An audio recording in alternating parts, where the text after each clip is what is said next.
El otro día iba yo caminando por allá por Estación Central y mientras andaba por ahí me di cuenta que había un restaurante llamado La Carne que era de comida cubana. Esto me recordó mucho al cuento de Virgilio Piñera llamado La Carne. ¿Lo conoces? Sí, lo conozco. Proyecto Salvaje. Bueno, la verdad me gustó, aunque al principio me pareció una historia bastante absurda. Un país sin nombre. De pronto desaparece la carne, nadie la consigue. Y esto genera una crisis total, una crisis colectiva. La gente enloquece, se desespera y se terminan convirtiendo en caníbales.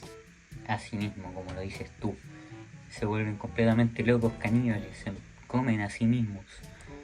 Y sorprendentemente cuando le muestran esta idea al alcalde de este pueblo, él lo promueve y por tanto el Estado comienza a regular el canibalismo como si fuera una solución organizada al problema de la carne. ¿Crees que este hambre que presenta Virgilio en su cuento era hambre física como tal? No, no, para nada. La carne también es una metáfora del deseo, el placer del cuerpo y de la libertad.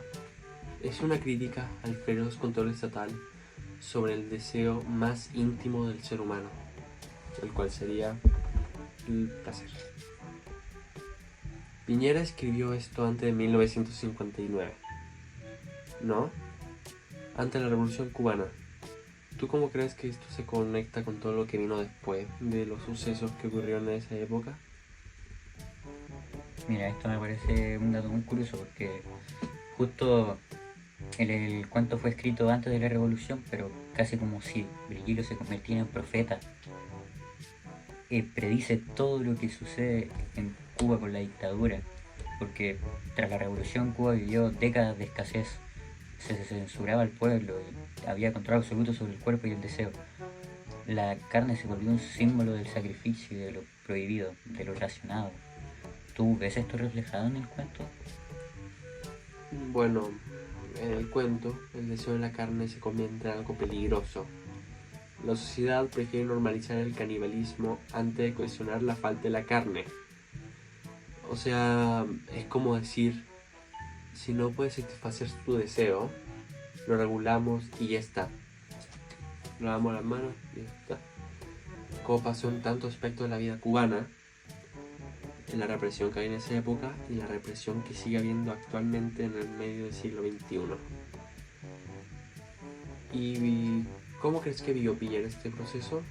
¿Estuvo de acuerdo con la revolución cubana? Personalmente no creo que estuvo muy de acuerdo porque al principio muchos intelectuales apoyaron a la revolución y Piñera fue dejado de lado, fue marginado por ser homosexual, crítico y demasiado provocador. Era una figura incómoda para el nuevo orden. Pero cambiando un poco el tema y conectando lo de la dictadura, ¿crees que este cuento se relaciona con algún latinoamericano? ¿Tiene algo que ver?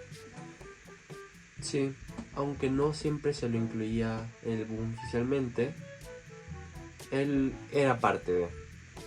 El boom fue un movimiento en los años 60 y 70, con grandes escritores de gran renombre, como García Márquez, Vargas Llosa y Cortázar, que renovaron la narrativa latinoamericana.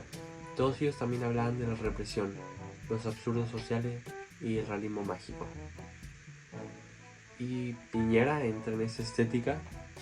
Eh, sí, en parte sí, porque es un realismo mágico que es un poco distinto porque usa la exageración para mostrar lo que no se dice, el hambre, el control, la represión institucional. Está en la misma sintonía crítica, critican básicamente lo mismo que lo que criticaban los antes mencionados escritores, pero con su propio estilo. Eh, pero volviendo al cuento, ¿por qué crees que el cuerpo y el deseo están tan presentes en la historia? Porque el cuerpo es lo primero que el poder va a intentar controlar cuando hay una ideología totalitaria.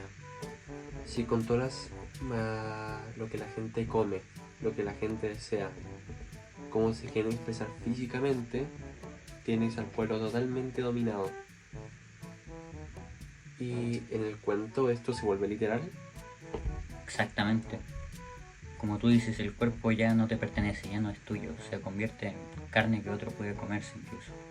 Es una imagen tremenda y muy potente, porque Piñera nos está diciendo que si no defiendes tu deseo, tu cuerpo y tu libertad, te terminarán devorando eventualmente. ¿Crees que ese mensaje hoy en día sigue vigente? Muchísimo. En muchos contextos, el deseo todavía sigue siendo castigado por la misma sociedad, religión, familia, muchos más ámbitos sigue siendo castigado. El cuerpo sigue siendo un campo de batalla. Por eso, en el cuerpo no solo habla de Cuba, sino habla de cualquier sociedad, donde el poder decide qué es normal y qué es devorable.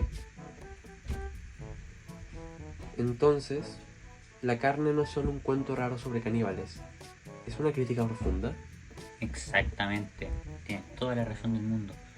Es como una radiografía de cómo el poder puede normalizar lo absurdo y de cómo la represión empieza donde termina el deseo. ¿Dirías que Piñera merece más atención dentro del mundo literario? Sin duda, su visión fue muy valiente, original, aunque a veces solía ser bastante incómoda.